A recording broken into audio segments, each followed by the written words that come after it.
Ladies and gentlemen, welcome to Life Beyond 6 Feet. I'm your host, Damian Christie from Spooky South 507, and this week I have first-timers of the show, Barbie and Buffy of Nightsong Paranormal. Ladies, welcome to Life Beyond 6 Feet. Thank you. Thanks for having us. We're excited. Absolutely, and I've been wanting to get you gals on for a while because you are based out of Middle Tennessee, so you're right down the road from me. So that's pretty exciting when you have another local team that is kind of well known in the paranormal community. So I'm just going to jump right into this thing since it is two of you. Both the questions will be for both of you, so we'll just kind of bounce back and forth. So to each of you, what kind of led you down the path to the paranormal? Like, kind of what got you started in this field? For me, the paranormal always happened around me. It never happened to me. It was always my family members lived in a haunted house. Never happened to me, but I had seen it. And so I had been into the paranormal my entire life. But I had my first experience in 2016 at Octagon Hall. And that's what just kind of catapulted me into investigating it. So that's how it started for me. All right. Buffy, what about you? For me, I had grown up on property that had things happening.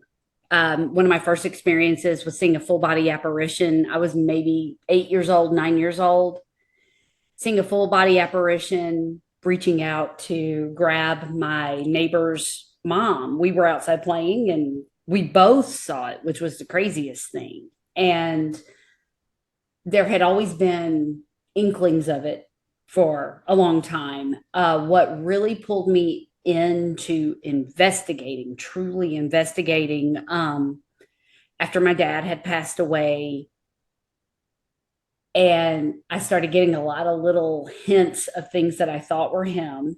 And then I called Barbie one night and said, "Hey, do you just want to come over to the house and do some investigating? Because I've had voices, I've had shadows, my house stays active, and I want to kind of get to the bottom of this. Who's here? What's going on?" Barbie came over one night. We had pizza, hung out, and investigated. That was kind of my first unofficial investigation. And from that point on, I haven't looked back. That was what, Barbie, almost 2 years ago. I mean, I haven't looked back since then as far as investigating. That just kind of launched actually getting deeper into it. That first initial investigation, I think I've talked to a lot of people and they say once they actually do that first investigation, whether it's an official investigation or kind of like you did, like once they do that first one, they're just kind of hooked and they're like, that's, I want to do this now.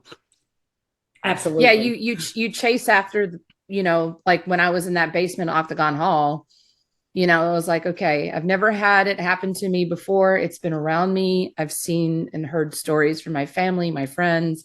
It's never actually happened to me. But then when it did happen to me, it was the feeling. It was the overall feeling. I didn't see anything. I didn't hear anything. It was the feeling. Right. And you just kind of go chasing after that, because I had always been skeptical. I believed, but I was skeptical. I was like, what's wrong with me? I thought something was wrong with me because it wasn't happening to me. Right. But then when it did happen to me, I was like, there's something here and I want to find it again. Right. And, I've been into the paranormal, really into it since I was about 15 or 16 and never really actually investigated until like 2020, which I think it's when a lot of teams actually started because you had nothing else to do because of COVID. And I'd gathered up some friends and we went up to Brushy Mountain State Penitentiary. So that was like our first unofficial investigation. We had like no fucking equipment whatsoever. We had like a REM, not even a REM pod. We had a EMF detector and a digital recorder. That was it. And even though we didn't really document much, all those personal experiences, I was like, we've got to do this. We've been talking about it since we were teenagers. It's like now we're approaching 40. If we're going to do it, we need to do it now. Mm-hmm. And so that's kind of how we formed. But, always being into it and having those personal experiences growing up. I had stuff seemingly everywhere I lived growing up. Something would occur. And it was just always that fascination for me. And, so, Barbie, did you have any kind of personal experiences growing up? I know you said you really got into it in 2016, but did you really have anything that you can recall? Because you said it was always kind of around you, but anything really happened to you like growing up? Nothing to me. Now, I have been in rooms where things had happened to my brother, my cousin, my sister, my mom, but it never actually happened to me. I had seen their reactions to it, but I had never seen it or heard it or felt it. Um, and who am I to tell them what they're seeing and what they're feeling, what they're believing is not true. It never happened to me. So I mean, I had been there and I had seen their fright and Hmm. the wonderment, and I'm like, okay, I don't know what's going on. I really did. I thought something was wrong with me. I really, really Oh did. no. Well, no one ever tells you that some of that is actually like the paranormal is beyond normal Hmm. or normal. Right. And no one ever tells you that some of those feelings and those things that they're not normal. So when you do experience them, I experienced them. I've never lived in a house that didn't have activity. I've never lived or been places where things don't have a vibe and feeling. I didn't speak on it Right.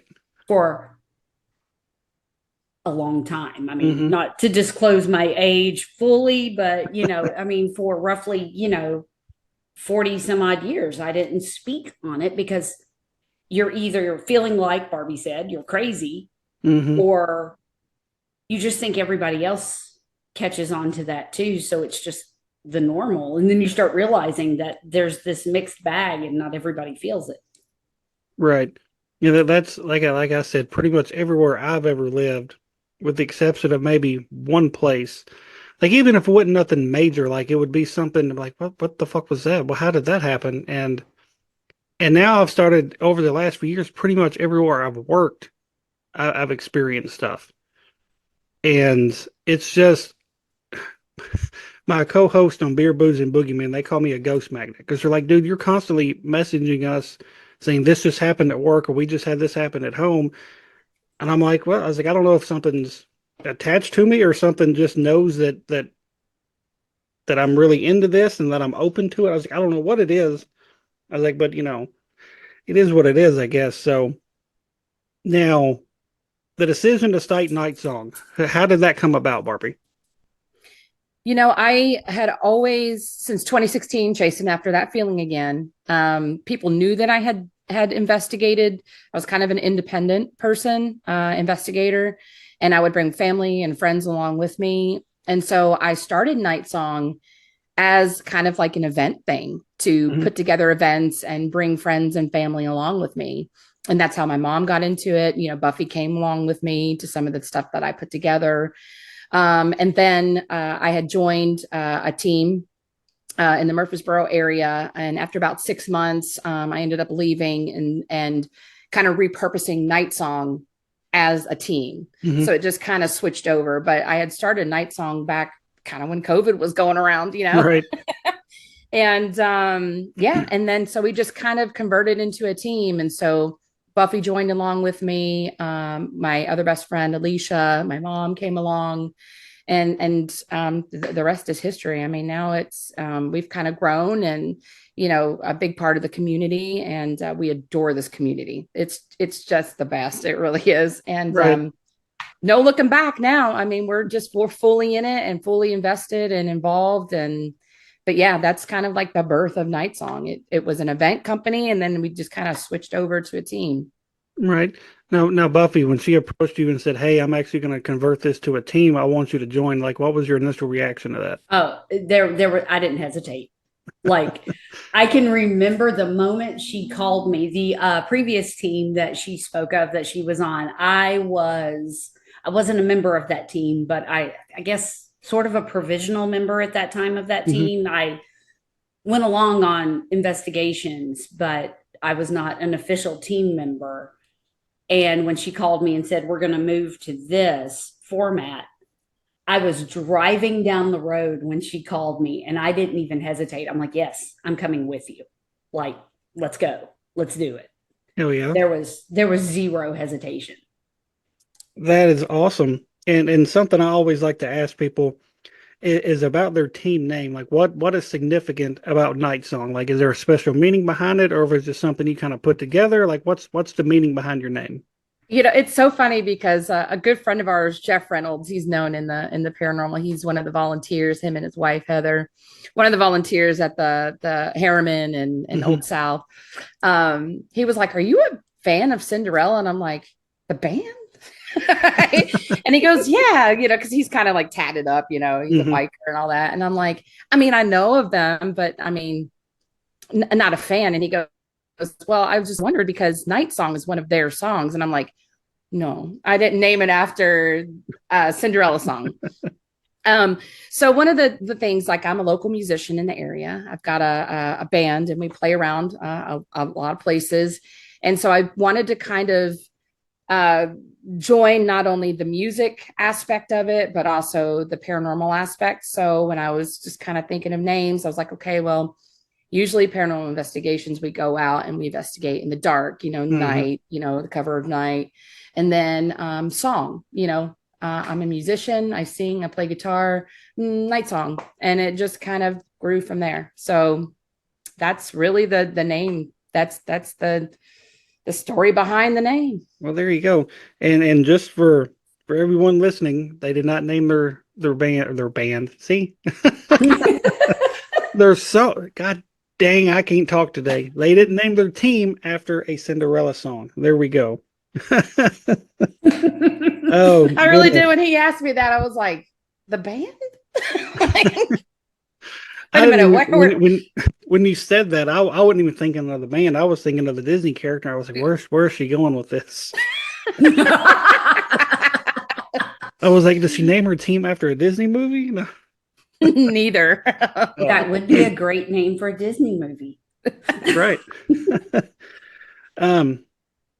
Now this really captured my attention whenever you guys like announced it, because like I said, you are right down the road from me here in Tennessee. Last year, you guys were named the 2023 Paranormal Researchers of the Year by American Paranormal Magazine, which I guess are now American Paranormal Press. I think they're called now. So how did that happen? Like, how did you guys get picked? Like, how did that even come about? Damien, I'm still trying to figure that one out. They did they interviewed us for another month in the year. And we got an email one day and said, "Hey, usually people are nominated for this. You didn't nominate, usually a lot of teams nominate themselves. But they loved our story. They loved where we started from, what we're about, and the advances that we're kind of making in the paranormal. And they chose us. And I'm still trying to figure it out because I'm like, there's so many great teams. There's thousands, hundreds of thousands of great teams nationwide throughout the world. And to be named that, I'm like, we could share this with y'all, with everybody in the community, because I really do feel we all are in it together.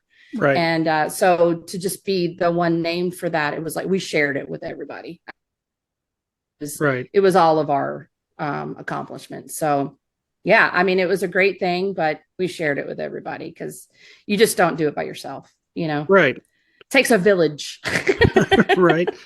And so they just kind of emailed you and said, "Hey, we're going to bestow this upon you." That's pretty amazing. And I remember when we got an email from them about asking to be on the cover of one of the magazines. I was like, "Holy shit, dude." Because I'd reached out to them just to see how to go about getting our name listed on the back page. It was like, that's all I wanted. And then they were like, "Hey, would you like to be featured in the magazine?" I was like, "Oh, okay, that's cool. What do you need?" And then that edition came out. Then it was like a month or two later, like, "Hey, we want you to be on the cover of," I think it was like the All Tennessee edition. And I'm like, wow. I'm like, okay, that's pretty rad. And but to be named the Researchers of the Year, that's pretty amazing. It was I mean, even to this day, like I'm left like, wow, I remember calling the team on Discord, or I can't remember what I did, but I remember calling them and I was like in tears. And I'm like, I can't, I can't believe this. Like it was just, I was shocked. I knew that we were, doing good things in the paranormal and doing it for the right reasons, Right. and just all the amazing team and the communities around us. And, we're very pro, para unity and charity and every innovation, everything that you would want in your community. And to be the ones chosen for that, it's still to this day, 2024, I'm still just kind of like, wow. Right. But again, we shared it with everything. There's plenty of light for all of us to shine. So And see, and yeah. that's awesome, but they just, pick the team that does it for the right reasons and aren't doing it for clicks and likes. They easily could have, messaged like that Sam and Colby and said, "Hey, we want to give you this award just to get their name out there more." And but they would rather give it to a team that's actually putting in the work. It isn't just pretty much given this stuff because they're popular on YouTube. Right. And that's the thing. There's, and, not to knock Sam and Colby, Right. and I know, they're doing their thing and everything, Mm-hmm. but there are people out there who just do it for, the Mm-hmm. views and the popularity and everything like that. And, we really do it for the science behind it. Mm-hmm. Not only that, but like the charity, again, innovation, we're trying to create our own devices, REM pods, and we have some 360 things that we're kind of thinking about, and just all around really being a supportive group to everybody in the community. Right. That's what you have to do that. You can't do it alone. Mm-hmm.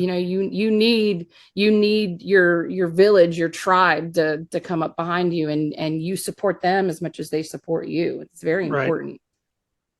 Now, Buffy, when she made that phone call, what was your initial reaction to what she told you guys? We all sat that video call that morning. She's like, I need to get on a video call right now. And we're all like, I'm still in bed. So here we all are, like, my granddaughter was here. So I'm chasing a 2-year-old, like trying to talk. And we're all getting on there. And everybody, when she said the words, we just stopped. Everybody just stopped.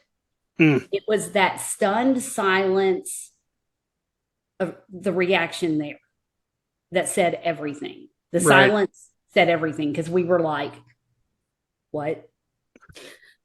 We and then of course, Barbie, like when she said she was in tears, she's not lying. It was, and then It was ugly. It was ugly were crying.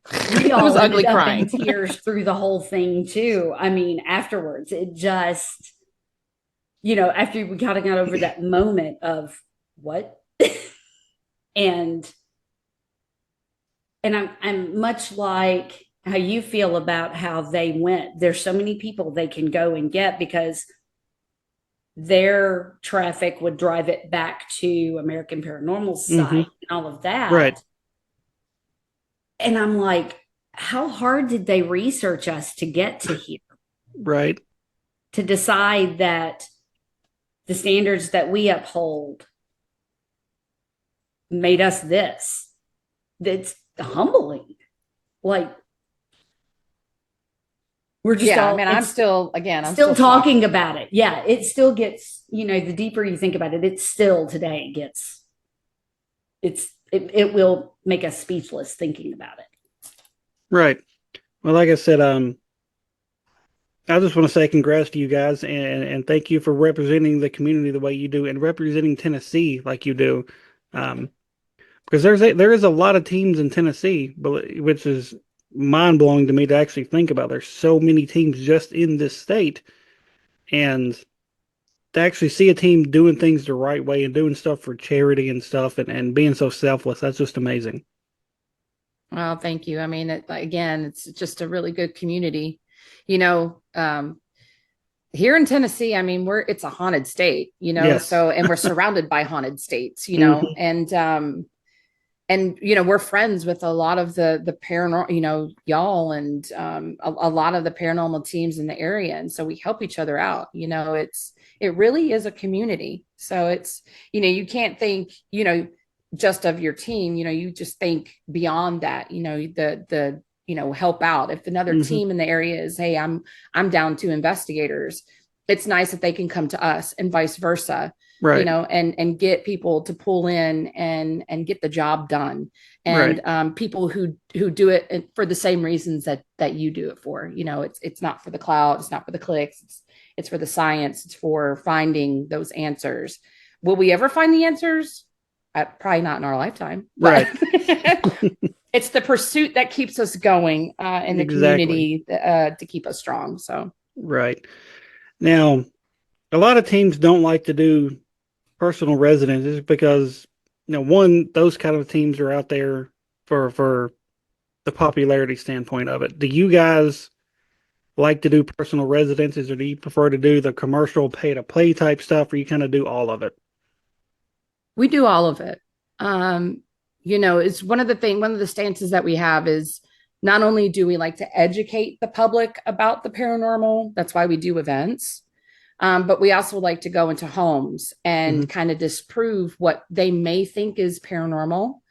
Um, and if we do find something, maybe scientifically we can back it up with our devices. Maybe we can find some sort of validation for what they're experiencing and kind of help them cope with their unique paranormal phenomena that they have going on. Right. It's really motivating those people. But yeah, there is a lot of red tape involved when Hmm. we do home investigations and we make them sign lots of documents, because there's a lot of reasons why teams don't do that because of such red tape. And Hmm. but we're really in it to help people, especially when it comes to private clients. And Right.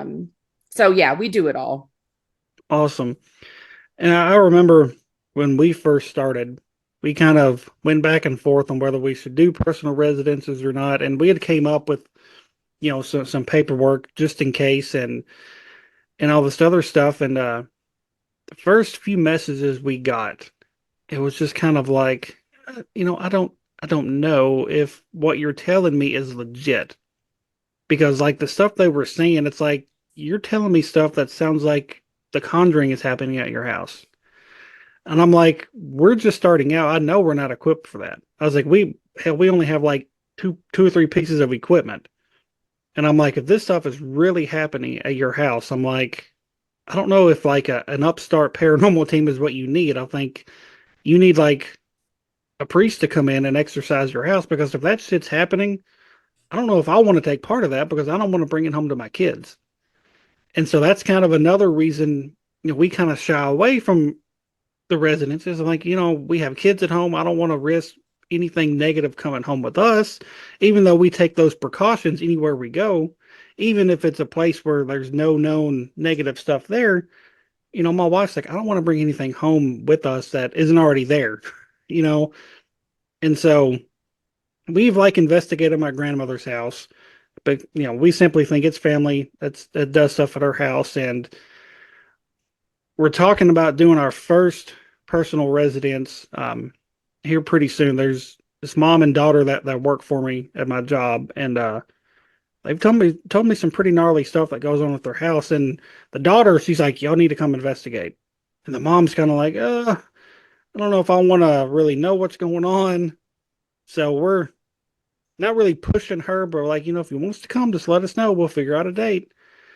Because she's into the paranormal stuff, but she's like, I don't want to know what's going on in my house really. And me and my wife and the daughter actually think it may have something to do, one, with the uh the tent graves in the woods beside their house. And my wife kind of has a feeling it may have something to do with the deep freezer that's buried in their backyard. Yeah. Oh, Because when they first told me about that, I was like, well, how do you know it's a deep freezer? They're like, well, you can see like it's not obviously not buried very deep, so you can kind of see a part of the top of it, so we can tell it's a deep freezer. And they're like, it's been there since we bought the house in like 2019. I was like, and y'all haven't like been cured. The daughter was like, I want to dig it up. She goes, because I want to know why would somebody just randomly bury a deep freezer that stopped working? And the mom's like, I don't want to mess with it. And I'm like, Yeah, because okay, if you sometimes don't, if you if you mess with that, you might be opening up a little bit. If there right, is something with it, you might be opening up something a little bit. right. She's like, I don't want to know what's in there. I don't want to know why it's buried. And then she also has I was like, well, why don't you, just call the police out there? And they're like, hey, this is buried in our backyard. We don't want to mess with it. Can you guys come? She's like, well, then what if they think that we buried it? I'm like, your fingerprints aren't going to be anywhere on it. I'm like, you guys bought the house and it was already there. And I don't know because the mom was telling me back, I was in like April or May when we had that last eclipse. She has a second job. She works from home. And she's like, I'm just sitting in my bedroom working on the computer. And she goes, the entire day, she goes, I seen this old man walking up and down the hallway from the bathroom to the living room. I was like, well, was he transparent? Could you see him? She's like, no, he was solid as you and me. And she's like, he went up and down the hallway like all day. I was like, was that the first time you've seen him? She's like, yeah. She's like, I've never seen him before, haven't seen him since. And she said her mom lives with him too. And she said her mom was laying in bed watching TV and had rolled over. And when she rolled over towards her bathroom that's in her bedroom, she seen this white face of this old woman just like lunging at her from the bathroom. And he said her mom kind of freaked out a little bit, obviously, because I probably would too if I just looked over and seen a face flying at me. She said her mom kind of didn't really believe in the stuff that there was occurring there until that happened. And she said the daughter had told me that it was like the first or second night they lived there. She got up in the middle of the night to get something to drink and went into the kitchen. And all the cabinet doors were wide open. And she's like, I've been curious ever since. She goes, I really want you guys to come out. I was like, look, I'm like, your mom gives me the okay, we'll come out. And I was like, but I can't just show up because Right. Can't show up packing all of your equipment like we're right. here. So Rolling in cases and Yes. so we're hoping they kind of give us the okay. So don't the old man sounds residual because he said the old man never acknowledged her, never looked towards her. And my wife, she goes, I feel like he may be buried under one of those tent graves. wow. And then the old woman, like she goes, I can't place it because my wife's slowly learning about these abilities she has. And it was crazy because when I was telling her about all this, she was like, can you ask her the mom? She's like, can you ask her to send pictures of the house and the bedroom and stuff? And my wife's sitting there drawing out how she's picturing everything set up, and she sends me these pictures, and it was spot on, except it was like reversed, like she was looking into a mirror. And she was like, I've never done that before. Like she was drawing it as I was sending the text message. She's like, this is her bedroom's here, the bed's here, the TV's over here, here's the bathroom. She sent me pictures, it was just reversed. And my wife was like, oh my God, she goes, I've never done that before. So my wife's kind of curious about it too, because she wants to know who the old lady with the face of the old lady is. So maybe they'll give us the go ahead. So That's pretty interesting. I mean, one thing with home investigations in particular, one of my I don't know if your team is like this, but one of just kind of my rules that I take away, the client tells me all the activity. They tell me everything. I don't tell the team anything. I want them to validate it through the investigation. There are many times I'll stay behind at base and I'll send, hey, Buffy, go upstairs, do a solo here. Vernon, go over to there, because I know that there's activity in those rooms, but they don't know that. They don't know what kind of activity happens in there. And here's a great example. Maggie Mansion. We just did it. We treated it like a mock home investigation because it's one of those places that rarely gets investigated. They do have it open for investigations, by the way. But I knew all of the background behind the hauntings and different things that happen in the house, but the team didn't. And so I sent one of our provisional members, Ty, to do a solo in the kitchen area. And in the kitchen area, I had kind of wondered if it was residual because it's something that they always see. It's just a black shadow that goes really quick out of a music room and down the kitchen. Oh. and it's constant. I was the only person who knew that. And he came back from a solo. And I'm like, okay, we have little notebooks that Buffy, as tech manager, she kind of made up for us. And he was writing down in his book, what he experienced. And he was like, yeah, I saw like a really fast, like black shadow go like in front of me. And then he turned right. And I was like, great. We just validated something, but it happened several times throughout the night, which led us to believe it was residual. Right. But it's another thing. He didn't know that. None of the investigators knew that. So it's like a validation thing. So that's why, Right. I mean, not to knock any other team who tells, because sometimes it is good to tell your team. That way you can try and disprove it, shadows on the wall or whatever. And we'll do that later on in the night. But that was just one thing happened right out the gate within the first hour of us starting an investigation. So yeah, everybody does their home investigations differently, but that's kind of like how I go into it. Right. But I mean, that's definitely a different approach. Kind of go in with the rest of the team being blind and just kind of see, okay, let's see if what they experience is what the owner's telling me. And that's a really good approach. I like that. There's even Barbie she won't tell us what they've experienced or the hauntings or, alleged hauntings at that point as we're going in. But she or somebody on the team will go through usually and do kind of a history run of the location, like history. And I joke about like, I'm the worst about reading the historical information, but I prefer to not. Right. I love going into any location knowing nothing. And then I'll go and research the history of the land and the home and things like that after. Right. I love going in knowing nothing. That's how I am too. Even if it's like a well-known place where I know some of the stuff, like I don't like to dive deep until after the fact.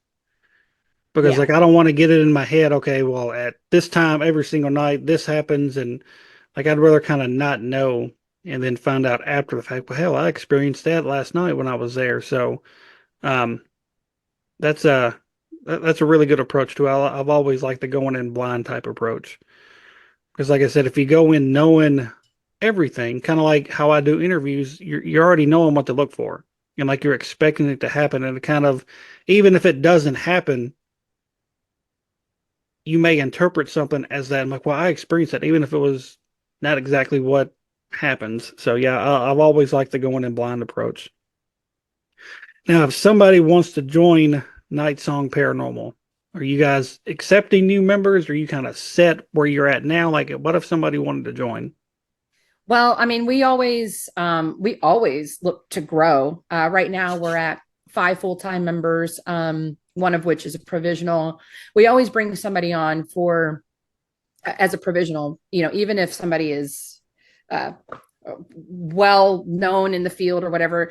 I really think that your energies with everybody else in the team has to kind of mix well together. Right. Because if you go into an investigation and you two are sent on a duo and you guys just don't get along, it's not going to work. It's going to affect the investigation altogether. So we bring everybody on provisional. We are always looking to bring on somebody that has an open mind, scientific approach. I mean, they want to join, they can go to our website, fill out the application. It is quite lengthy. I'm very sorry about that. But they are always brought on provisional. We always give everybody a shot, because we do think, everybody is teachable. And we also, we may have been investigating for a while, but maybe they have something to offer us that we can learn from them too. And so it's really not one person running the whole show. We're all in it together. This is a team. So they just have to fit in. Well, there you go. We're always looking for new, fresh perspectives and good investigators. Yeah. Awesome. Now, to each one of you, like everybody always has their favorite place they love to investigate. So to each one of you, Buffy, we'll start with you. What's your favorite place to investigate, and why is that? You just asked me to pick a favorite child.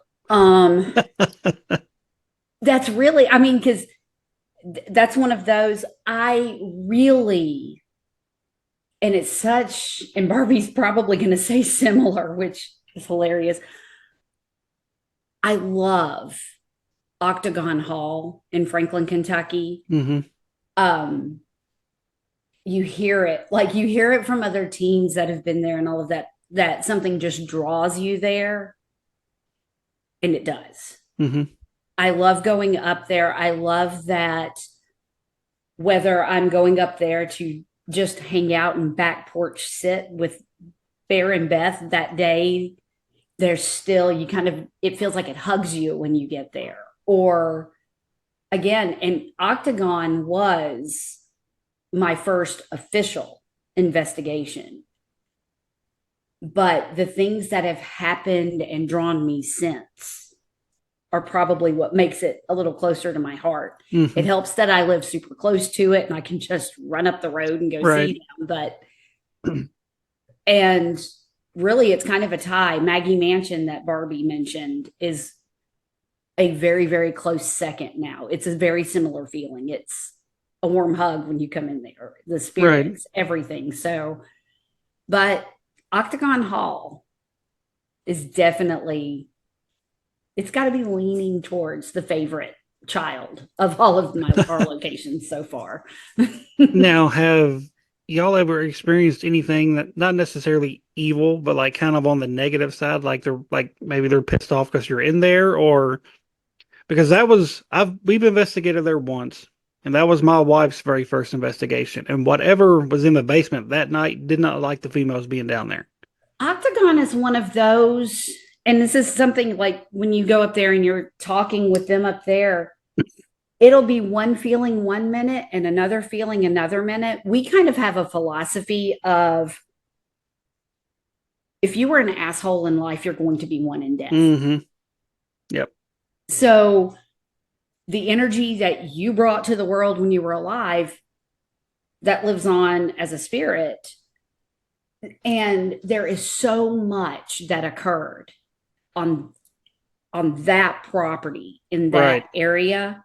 And yeah, we have experienced the shift where one moment it's very warm, loving, and great. And then all of a sudden the heavy, and in the basement also, we have experienced that.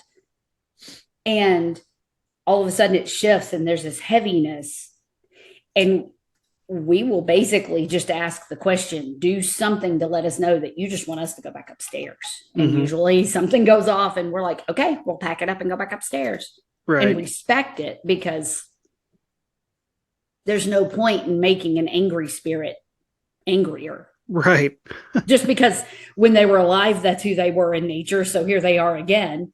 So we'll just pack it up and go back upstairs. And seeing, we haven't fully determined, because when we went, it was, I don't even remember who was putting on the event. It was a public event, but there wasn't very many people there because it's a very small building. So it was maybe 15 of us there. But we told them, hey, we're a team. We kind of want to go off. We don't want to be with the group. So they was like, yeah, when we get started, once we tell the history part, y'all go do your own thing. We'll kind of, if y'all were upstairs, we'll be downstairs. So you kind of have the run of the place in a way. And there was this one dude that was part of the team that was hosting the event. He kept kind of joining in with us occasionally. And he kind of kept provoking at times. Like, I don't know if he was purposely doing it or if he just was like unintentionally doing it, but like in the basement, I remember him saying, this is like the 21st century. Women have the ability to do things now, unlike in your times. If you don't like that women can do stuff, you more or less can just F off. And I'm just like, dude, you can't say shit like that. And it wasn't too long after that, like my wife started feeling nauseous. Like she was getting lightheaded. Another female member, she was having like sharp pains in between her shoulder blades. And dude was like, oh, well, if y'all are being affected, y'all need to get out. I'm sitting there thinking, I was like, well, if they're being affected, I was like, everything's been chill up until you started talking. And so, we got them up, got them outstairs, got them back upstairs, got them outside. And I don't think she's there anymore, but Deborah, that used to kind of help run things. she kind of done saging and done some oil and all that stuff, and told us, hey, you guys need to go ahead and leave. By this time, it was like 1:30 in the morning. The rest of the people there had already gone. Like they were just kind of letting us hang out and still investigate. And it was really odd because she was like, something's going to get you guys to try to come back. She goes, but whatever you do, just keep going. And we're like, what the fuck is that supposed to mean? And so, sure enough, when we left, we punched in our address, and it told us 3 or 4 different times to make a U-turn. And I'm like, if I make a U-turn, I'm going to be going north. I don't want to go south. I'm like, why is it telling us to turn around? Like it was almost like trying to get us to come back. And we're like, no, we'll just keep going. And it was just really weird that she said that. And then, our GPS kept trying to reroute us and get us to turn around. But we've wanted to go back. We had plans a couple of years ago to go back, and stuff fell through. Me and my wife have been back during the day. We just one weekend we were like, oh, kids are gone. Let's go. Let's just take a trip. And at the time, we lived in Ashland City, so Franklin was only about a 45-minute drive. So we drove up like that Friday night, got a hotel room, stayed the night, went to Octagon during the day, and Deborah was still there, and she had actually left us alone there. She's like, I'm going to run to town for a few minutes. You guys can just hang out. I'll be back in a few minutes. I'm like, but it was weird because she was like, whatever you do, just don't go in the basement. And I'm like, well, now I want to go in the basement. It's like, don't tempt me. Right. And we didn't go just for the simple fact because, they have cameras everywhere, and I wouldn't want them to look back and be like, well, I asked you not to do that and you did it anyway. So, but it was really weird just being there, just us two, even during the day. But it didn't have that feeling that we had when we were there that first time. Like it was a completely different feeling. Like it was more, like you said, welcoming that time. So that's one of those places that has so many layers to it. Like you kind of never know which layer you're gonna get from moment to moment. So Yep. It's one of those you have to walk in open right. and ready to welcome whichever layer is going to show up that day. Right. And even Bear and Beth, they'll tell you too. They're like, the outside is one thing, inside is another. And it does. There's definitely, it's on one of the parallels. There's a lot of kind of cryptid things that happen. And there's portals, and you don't know what version you're going to get. And like Buffy said, if you're an asshole in life, you're going to be an asshole in death. So you don't know who's coming through that portal. But I can tell you that they're Miss Harriet, one of the spirits there. If you ask her to rally around you, she will, and she will pull in those troops to help you. She's done it for us, and she'll do it for anybody else. So if you are experiencing anything scary, negative, dark, just call on Miss Harriet, and she will rally the troops, and that she did for us. So now, is that going to be your favorite location to investigate, or do you have a different one? Well, Octagon Hall, that's my ground zero. I had that experience down in the basement. But again, it's like Buffy said, it's trying to pick a favorite child. If you were to put it in different categories, like what's your favorite hospital, what's your favorite, house, what's your favorite, and I also love both Ronnie D's Harriman Hospital, Old South, Pittsburgh. We always get really good evidence out of those locations. Buchanan Log House, can't forget about that. Again, it's like picking your favorite out of all the children. But if you really have to go back to ground zero, I'm always pulled. And you're right, Damien. There's something that pulls you to Octagon, always. You see, for me, like there's not even, if somebody asks me, I don't even hesitate. Like my favorite place to investigate is the historic Scott County Jail. Like that place is, we've investigated it twice. I've been there, I think 2 other times just during the day, just kind of walking through and stuff, and just the feeling when you pull up, it's just like I feel like it's going to be a good night. And yeah, they have their kind of unruly inmates that can mess with you a little bit. Then you have your ones that are just there, and they're kind of like, oh, I'm here. Like the first time we went there, it was just me and my co-founder. Crazy active through the entire night. But we never actually captured anything because it was happening right when we walked into a room before we like started recording with anything, or right after we got through recording, we were walking out. And it was like it was toying with us all night long. And there at the end of the night, we're in the kitchen, got the door closed, and Josh was like, you guys have kind of been toying with us all night, but we really want you to do something to show us that you're here. And I'm sure you guys have probably seen this video. If not, I will send you the link to it. But right after that, our REM pod's going crazy. We have an EDI meter that's kind of just going nuts. We hear a woman from the hallway say help. Walk over to the door, open it up. I say hello, and a picture goes flying off the wall. I've seen it. I've seen it too. I've seen that. Yeah, it's amazing. It's amazing evidence. And it was one of those things where, of course, it scared the hell out of me because I wasn't expecting it to happen. But at the same time, like my adrenaline was so intense. I'm like, holy shit, that really just happened. But then I initially thought, okay, where was I pointing the camera? Because I'm actually looking out into the hall when I'm not looking at my camera. I'm just holding it. I'm like, was it pointing at the ground? Was it pointing over here? Where was it pointing? And so we stopped like right then when we kind of calmed down for a second, pulled it up, and we was able to capture it. And when we went downstairs and got Miranda, that was actually the second time that night that picture had came off the wall. The first time we were in the cell beside the kitchen, we heard it. We captured the audio of it, but we didn't see it. And so we just we didn't see it. We're not sure. A lot of these pictures were hung up by Velcro. Somebody could have been in here during the day messing with it. Maybe wasn't hanging up very well. We just kind of don't know what happened.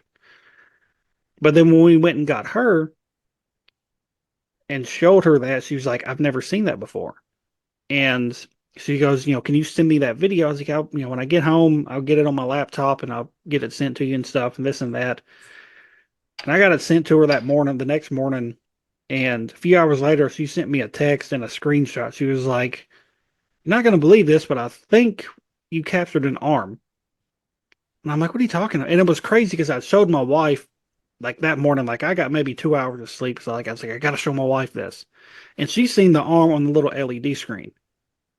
I was like, I don't see what you're talking about. Then when she sent me that screenshot, like you can see what looks like that arm coming out from behind the wall. And I remember Chris had said, that next morning, they spent over an hour trying to debunk it, trying to knock it off their self to get it to flip and all this other stuff. Went downstairs, were pulling open doors and shutting them, trying to cause a vacuum. They're like, we couldn't get it to recreate that. And for that to happen and us to capture it, I look at it as sheer luck because, like I said, I didn't know where I was pointing the camera.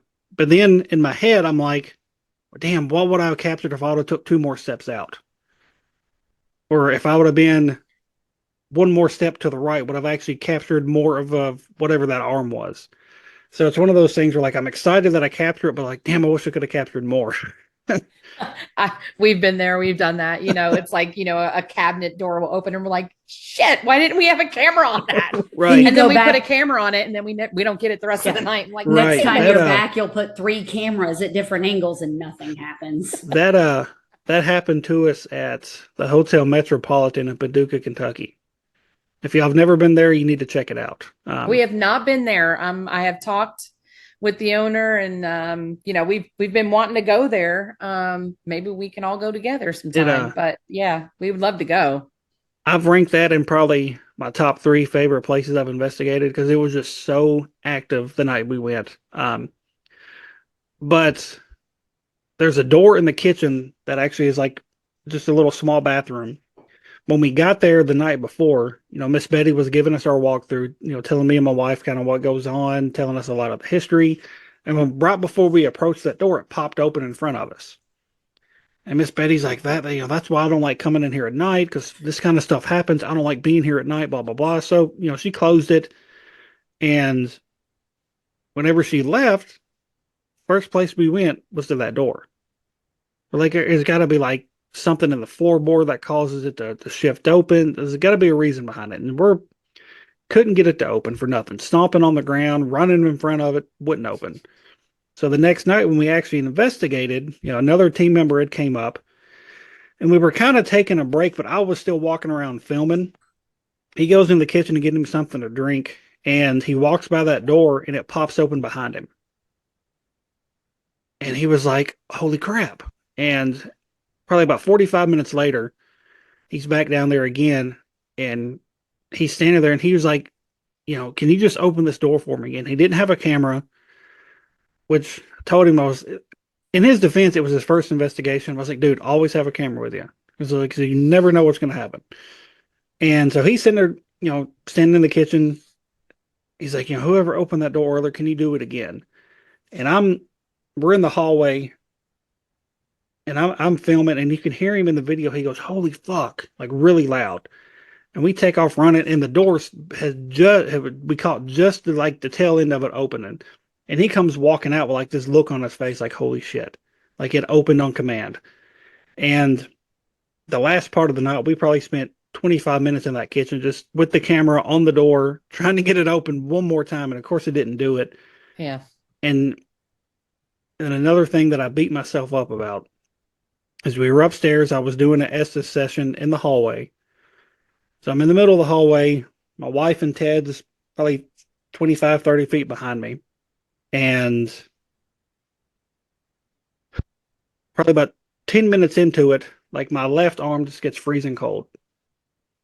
And it feels like something is like caressing my arm. And I call out, I was like, something's touching me. And then it wasn't 15 seconds later, it feels like something is poking me in my arm. And I was like, it's poking me now. And probably 2 or 3 minutes after that, we captured the clearest EVP we've ever captured. Captured it on our video camera. Like they're asking questions, and Ted asked for some reason, Ted thought his grandfather was there with him. And he was like, are you Pop? And my wife kind of whispers, well, who's Pop? And right there at the camera, you hear it clear as day say, that's not my name. And when I just got chills thinking about it. When I went back and reviewed a couple of days later, I didn't turn the night vision on. And I'm like, are you kidding me right now? Like, I was so upset because I was like, what if I would have captured whatever was touching me on the arm? But then capturing the voice kind of made up for it, but I was still really pissed because I was like, man, all you can see in this video is the red glowing exit sign. And I'm like, we've done that many times too. Oh, Forgot many to turn on a times. Oh my camera. gosh. Forgot to, turn on IR. We forget to turn on the microphone. Right. I was we've so done upset, that before. but all right. Now, I'm going to wrap it up with this. To each one of you, what's been the most frightening experience you've had during an investigation? Octagon Hall. I it was one of those, where we had to call Miss Harriet in, and Bear had kind of warned us. He's like, something weird is happening. You don't know what it is. I wouldn't say it was dark. It was just scary. Mm-hmm. And we had experienced something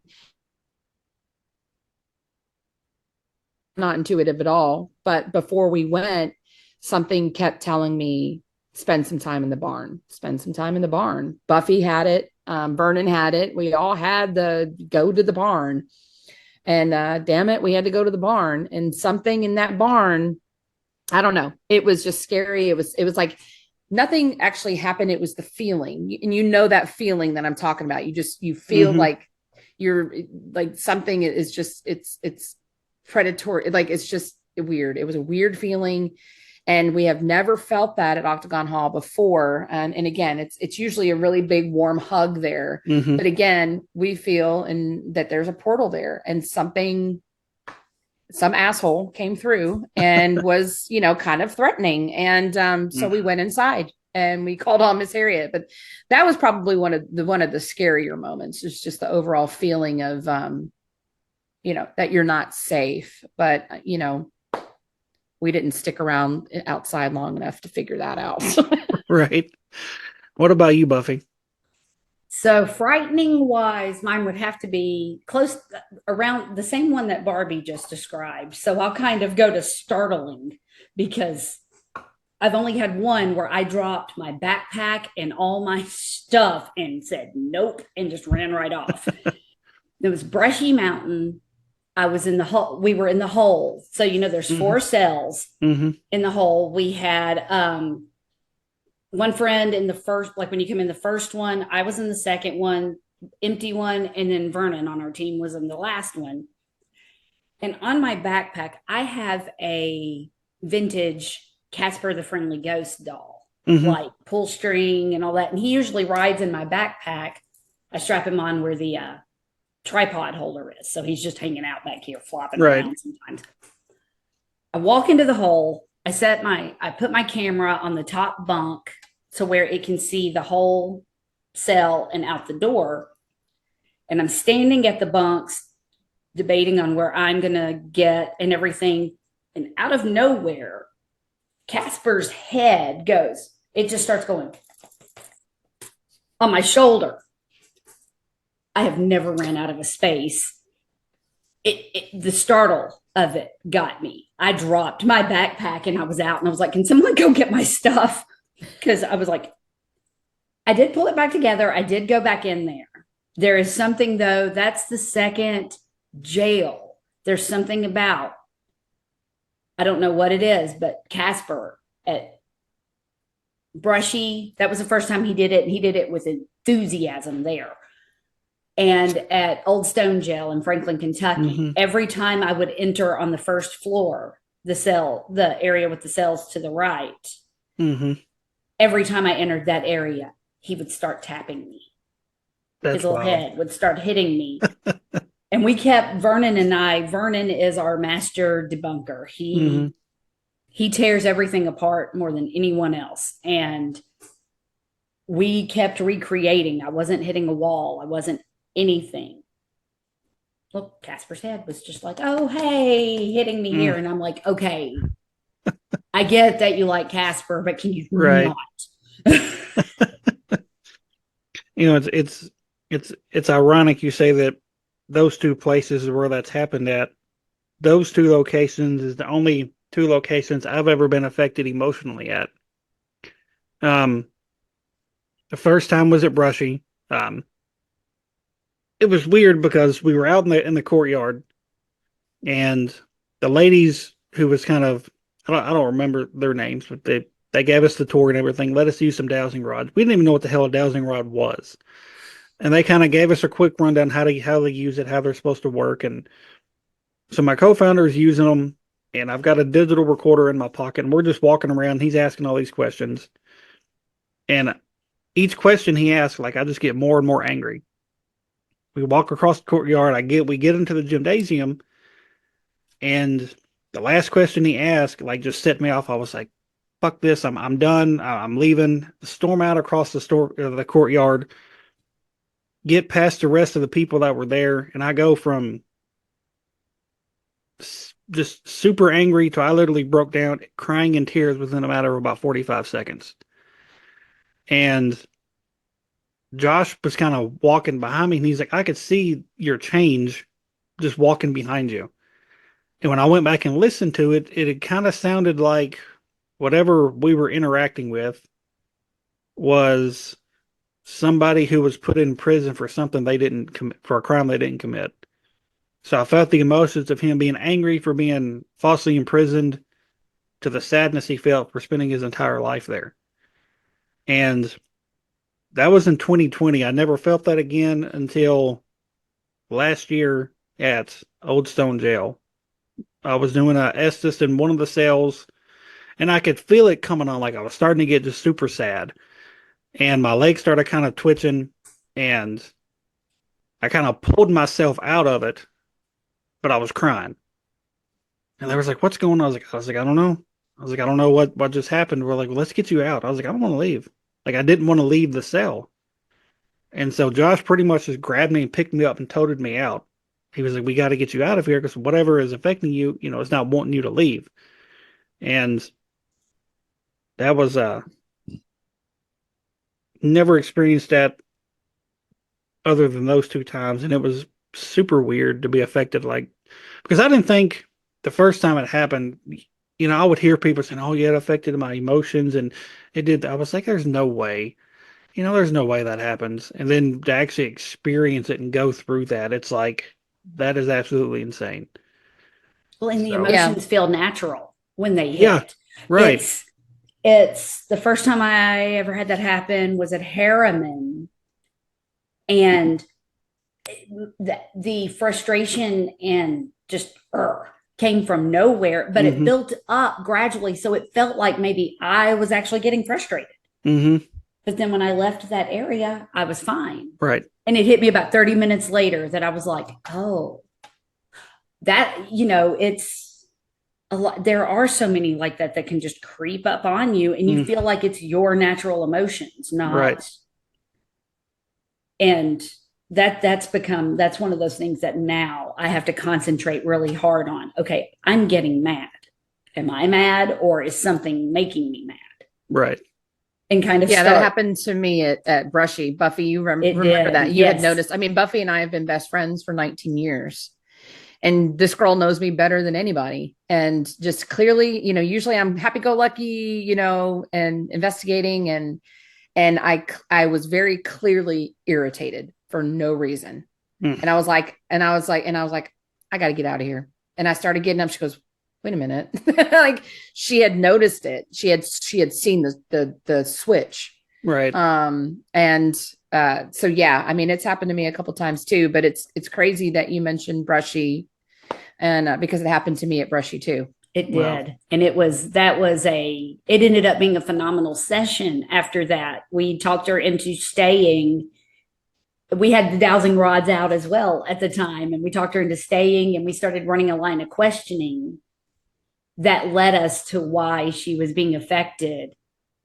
Now, obviously, we didn't make her stay in very long. We were just Right. like, don't leave yet. Let's get to the bottom of this. That was one of the first times that was actually the first time I've seen Barbie, or that we've all seen Barbie be affected like that. And it ended up being a phenomenal session Wow. with it. That's crazy. All right. So, do y'all have any upcoming events or investigations you'd like to promote? We actually have quite a bit in Oh, October. go for it. So we have a charity ghost hunt that we are hosting for Maggie Mansion in Gallatin. That's going to be October 4th and 5th. We've got a couple tickets left for Friday night and 8 tickets left for Saturday. It's very intimate, so we only open 10 tickets for it, Mhm. but 100% is going to Jen and Denise, the owners. They renovated very historical building in Gallatin, so we have that. We also have October 17th. We are co-hosting with the Black Wolf Paranormal at the Bell Witch Cave. Nice. So we're going to be doing that on the 17th. And then we also have tickets for our Halloween at Harriman event on October 19th. And we are unlimited on that. So tickets are still available, and you can do 8 hours of really spooky investigating at a location that's over 180,000 square feet, and it is active. And this is open to everybody. It's open to paranormal investigators, people who have never investigated before. We're going to split off into smaller groups, and so there's going to be plenty of room for everybody to roam. Right. And we also are going to be doing some free roam, about 3 hours of free roam, so people can go off on their own if they dare, if they're brave enough. But yeah, we would love to have y'all and the public come join us at those. Now, if people want to purchase tickets, how can they do that? Our website, www.nightsongparanormal.com, and the links will get you there to the pages. So just go there and click on each icon for each location and purchase tickets.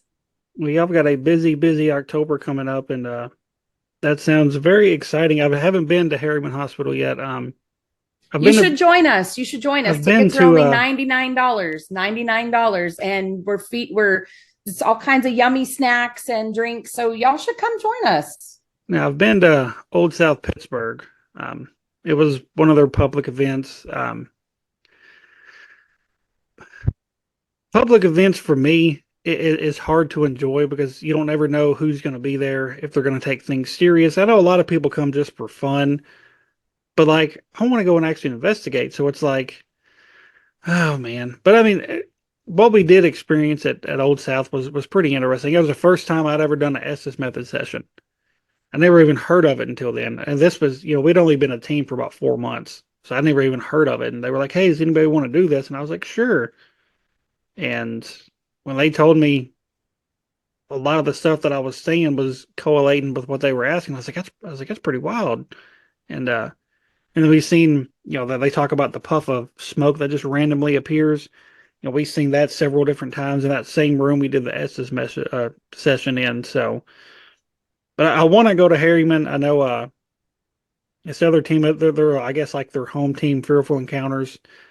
Chris has been trying to get me to come out there ever since they opened it up. He said, "Man, you need to come out here. Y'all need to come out here." He's like, just let me know when you want to come, and I'll make sure I'm here that night. And blah blah blah. I was like, yeah. I was like, well, we'll have to try to make it up there at some point. We haven't investigated in over a year, and because like I said, the team kind of dwindled down, and we have our first. It's not really a team investigation, but it'll be me and my wife along with the rest of Beer, Booze, and Boogeyman. We're investigating the Night House at the end of the month, and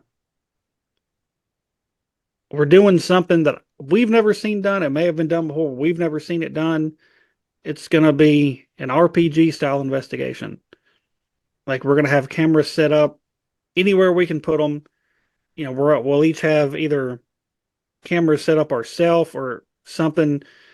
And the people that had contributed to our campaign, which had ended a couple of days ago, people that have access to it are the ones in charge. Nice. So I love that so much.